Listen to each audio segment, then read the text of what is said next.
When Mike Tyson and Tommy Morrison were still pooping in their diapers, George Foreman was already crushing skulls in the heavyweight division. He's open, there's a shot!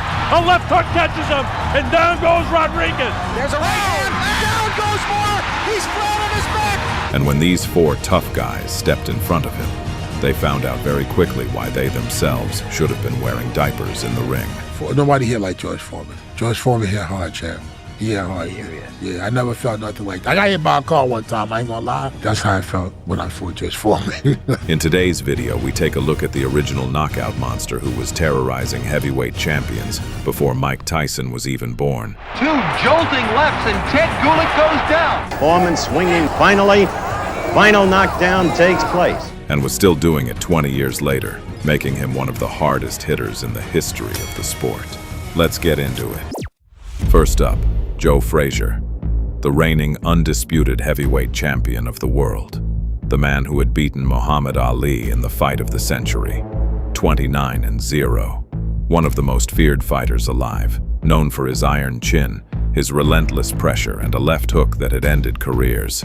He walked into Kingston, Jamaica in January 1973, convinced his toughness and his title were enough to handle Big George. He found out in 2 rounds. Here in Jamaica.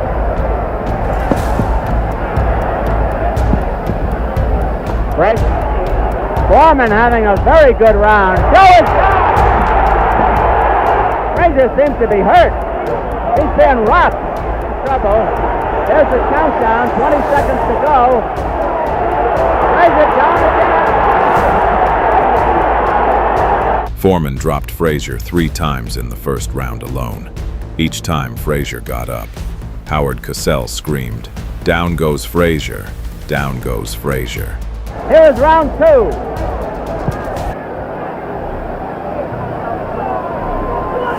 Frazier is being battered in Foreman's corner. Joe's about to go down. He does. He goes down again. Goes down 4 times. There goes Joe down again. 3 more knockdowns in round 2. On the 6th knockdown, referee Arthur Mercante finally stopped it. Foreman was reportedly heard telling Frazier's corner, "If you don't stop this fight, I'm going to kill him." The undisputed heavyweight champion of the world had been dismantled in less than 2 rounds. Big George was the new champion. Next, Ken Norton, the man who had broken Muhammad Ali's jaw and handed him one of the most shocking defeats of his career. 30-2 with 22 knockouts, built like a Greek statue, one of the most physically imposing heavyweights of his era. He flew into Caracas, Venezuela in March 1974 as the mandatory challenger for Foreman's title. Muhammad Ali was watching from ringside. Everyone expected a war. They got 5 minutes of a massacre instead. Here we go, round 1. The heavyweight championship of the world is at stake. Goes with the left hand to the side of Foreman's head. Left hand miss, and left jab in the face of Foreman. Norton with his back up against the ropes. This is where he can't afford to save. Norton came out circling and jabbing, trying to use his movement and his reach to keep Foreman honest. For 1 round it worked. Here we go, round 2, the heavyweight championship, Caracas, Venezuela. George Foreman, Ken Norton on your left. And the left-hand side of the face of Norton. Norton is a bit stunned as Foreman is teeing off, and it looks like Norton has really been staggered as he went up against the ropes. So as Foreman comes banging on in the 2nd round, Norton goes down again. A left hand on the side of the head. It's a rubbery as the left hand goes to the side of his head. A right uppercut, a left jab, and a vicious left. Then Foreman found him. 3 knockdowns in round 2. 3 times Norton got up. The 3rd time his corner entered the ring. The referee stopped it at exactly 2 minutes of round 2. The man who broke Muhammad Ali's jaw never once threatened Big George. Ali watched from ringside and said nothing. Then there was Jerry Cooney, the former top heavyweight contender who had pushed Larry Holmes to 13 rounds for the heavyweight title and was considered one of the hardest punchers in the division.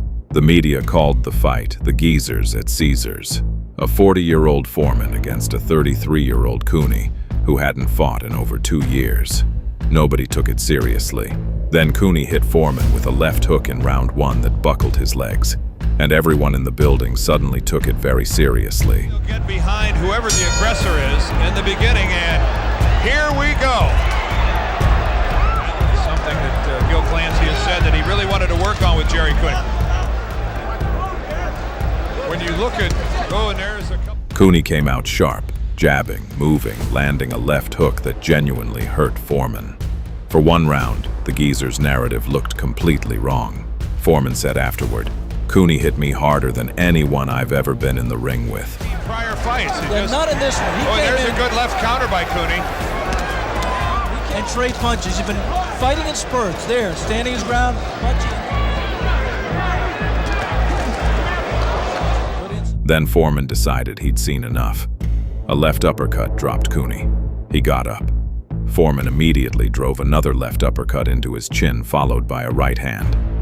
Cooney collapsed face first onto the canvas and didn't move. The referee didn't even bother counting. It was over at 1:57 of round 2.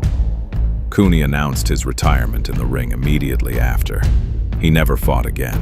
And finally, Ron Lyle, a man who had learned to box during a 7.5-year prison sentence and come out of it as one of the most feared punchers in the heavyweight division. He had gone the distance with Muhammad Ali in a title fight. He had knocked out Ernie Shavers, one of the hardest punchers alive. He was 32-3 with 22 knockouts and had absolutely nothing to lose. George Foreman later said, "Nobody ever hit me that hard. No question about it. I'll remember that punch on my deathbed." This wasn't a fight. This was Ring Magazine's Fight of the Year for 1976. And it nearly went the wrong way. Shortly, Foreman was just 27. He's got to win. A wild, almost amateurish right as Lyle came charging out. A good right by Lyle. Lyle stunned Foreman with a right hand in round 1. Foreman held on to survive.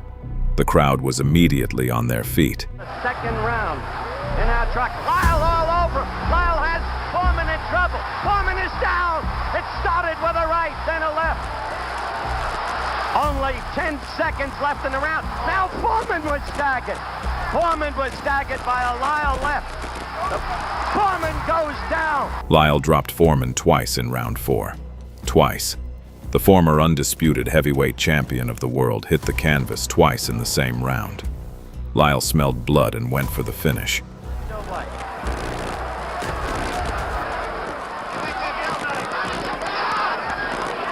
good left by Lyle. Foreman holding on. Here we go, Howard.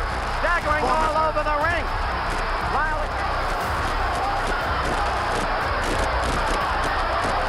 Now it's Lyle. Now it's Lyle. Then Foreman found something. Early in round 5, both men traded knockdowns like poker chips. Then Foreman backed Lyle into a corner and unloaded. Shot after shot. Lyle collapsed face first onto the canvas and was counted out at 2:28 of round 5. 5 rounds of absolute warfare. Ring Magazine's Fight of the Year. George Foreman later said Lyle was one of the 3 hardest punchers he ever faced. 4 men, 4 different eras, 4 different reasons they each thought they could handle Big George. None of them could. This is why George Foreman wasn't just a heavyweight champion. He was the original nightmare, and the division felt him for 20 years. If this video hit you like a Foreman right hand, hit subscribe. We do this every week and it only gets better from here.